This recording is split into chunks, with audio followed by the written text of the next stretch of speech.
Just to start off, really proud of our guys' effort. I thought they went out there and competed. Certainly, this is a tough time for all of us. I mean, there's a lot of tough decisions over the next few days that are going to happen, but I thought overall, certainly appreciate all of our guys on this football team, just the way they battle, the way they compete. And as far as today, I thought our guys did a lot of great things. We just didn't finish when we needed to, and that's why, a score can get a little bit out of hand or lopsided. I'm guessing Mason Crosby's not your new punter, but what did you think of Mason Crosby, the punter? No, Mason did a nice job in there. So J.K. just had some cramps going on in his leg, and it was pretty hot out there today. So I do think it's a good lesson for our guys of just making sure that they stay properly hydrated so we don't have a situation like that. But no, Mason, he's a reliable vet and did a nice job when he went in there, but he is not our punter. What did you think of what you saw out of Jordan? Yeah, I thought for the most part, I thought he did a nice job. I thought he handled himself well. I thought he was composed. We were getting in and out of the huddle. He did a nice job with his cadence out there, and it was really the first time that he's ever experienced crowd noise to that level. And I thought it was our first time in over a year of using a silent count. So that was great work for our guys, and certainly there was a play at the end of the first half when we had 3rd and goal on the 5-yard line where we took a delay of game that that makes it really difficult when you're talking about 3rd and goal from the 10. As far as there were a couple plays that he certainly would like back. We ran a keeper on 1st down.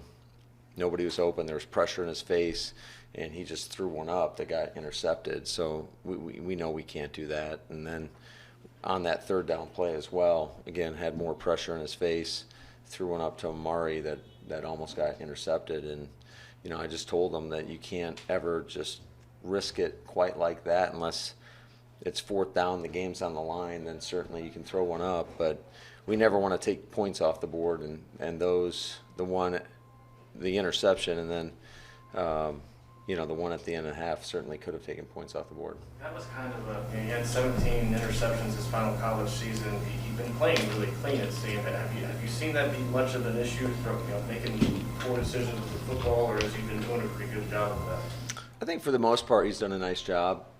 Certainly these are teachable moments, and I think you have to experience those and go through those in a game setting to really learn from them. So I'm pretty certain that he will learn from those mistakes, and hopefully he doesn't repeat them.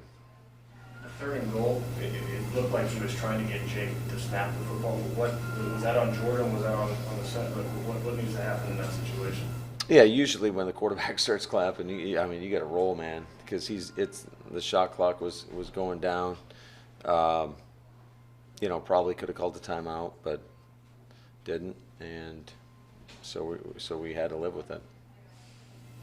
You obviously did a lot of good things. You're talking about a lot of good things. Do you undo good things when you make a big mistake like an interception, or is that just part of the body of work that you're evaluating and working on? Well, I think any time as a quarterback, there's a lot of every play is going to be heavily scrutinized, and you can go a game. I know he wasn't this, but you could go 18 for 20. But if your two incompletions are poor decisions or interceptions, turnovers, whatever they may be, you can consider it not a great game. And I'm not saying that about him. Certainly, I thought there was a lot of good things to build upon, but I think it's just one of those lessons that you have to learn in terms of how valuable the ball is. There's not a greater indicator than in determining wins and losses than the turnover battle. And when you don't win it, you're gonna fight the odds of winning the football game.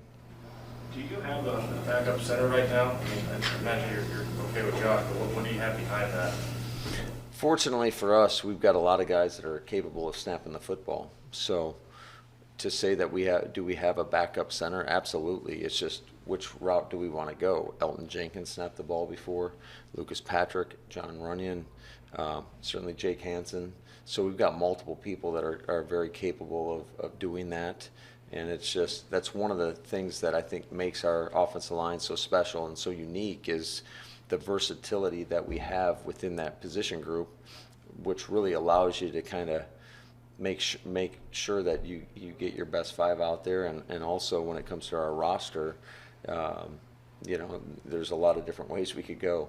What happened on the field goal at the end of that? I to be honest with you, I'm not quite sure yet.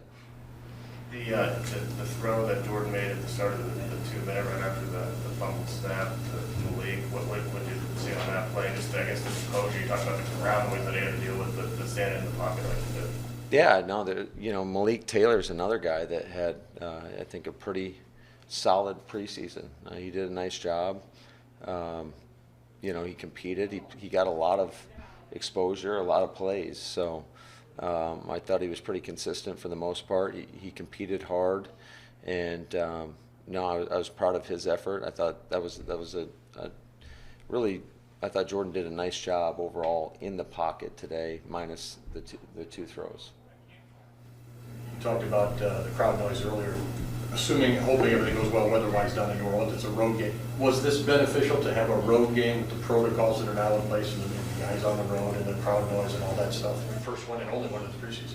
Yeah, I think anytime you get to go on the road as a team and experience just traveling together and kind of getting into that routine, it's an important part of it. Although a lot of our guys that will be suited up and playing in New Orleans weren't playing today, I think it's just good for them to experience it. Josh Myers, he'll be out there, he'll be snapping, and for him to go out there and have to experience how loud it was pretty loud, especially for a preseason game. So I think all of those are valuable lessons and just learning experiences. Scoreless today, winless for the preseason. Does that mean anything to you? Not really, no. I thought what meant more to us as a football team is just the way our guys compete. And I thought it was great that our young guys that might not have as much experience or as much play time, that they were able to go against a very good football team. I mean, that's one of the premier teams in the National Football League, to go against their starters or the majority of their starters for almost an entire half. I think that is, just a great learning experience for all those guys and hopefully a confidence booster, because I thought that we did some really good things on both sides of the ball for the majority of the first half. We just didn't finish. You have them in 3rd down and 20, and they throw a post for a touchdown. You have them on a 4th down, or you have them backed up on the second drive, and you hold that first team offense to a punt. Certainly we don't want to give up a 27-yard completion or whatever it was, but and then the third drive, there was just, I think, 4 third down conversions by Buffalo. There was a 4th down conversion where we lost contain and Josh Allen was able to get out of the pocket, and then they scored a touchdown on 3rd and goal. So there was a lot of situations where we were very, very competitive, but we have to finish. I think, looking at the first half offensively, we had a 14-play drive, a 9-play drive, and a 13-play drive. And, we had no points from that. So that is rare. We got into the red zone twice and didn't come away with anything. But I thought all in all, for the most part, our guys competed, and there were a lot of great moments out there. It just goes to show you the importance of finishing. Let's do 2 more. Did you call the plays today, or I called 0 plays today. Who called the plays today? So we had a few guys experience it. So Luke Etsy called the first half, and I thought, again, just the rhythm and flow, and actually he called the first 4 drives, the first series of the second half as well. So when Jordan was in there, Luke was calling it, and then Justin Alton did a great job with Kurt Bankert. I think he had a 12-play drive and overcame a penalty, and then we had Jason Vrabel did a nice job as well. He called the last 2 drives of the game. So I thought all in all those guys, it's just really good experience for them. Obviously, I've had, I feel like, enough experience of calling it, and same with Hackett as well, and just to try to help those guys develop. And I thought, especially for the guys' first times in terms of Justin and Vrabel, I thought they handled themselves great. I thought there was great communication on the line. I thought they were doing a good job of getting the play calls in, which is certainly the most important part, and being decisive. And the quarterbacks can feel that. The quicker you get those play calls in, and with that conviction in your voice, they feel that. And I think they feed off that confidence, which transcends to the other 10 guys in the huddle.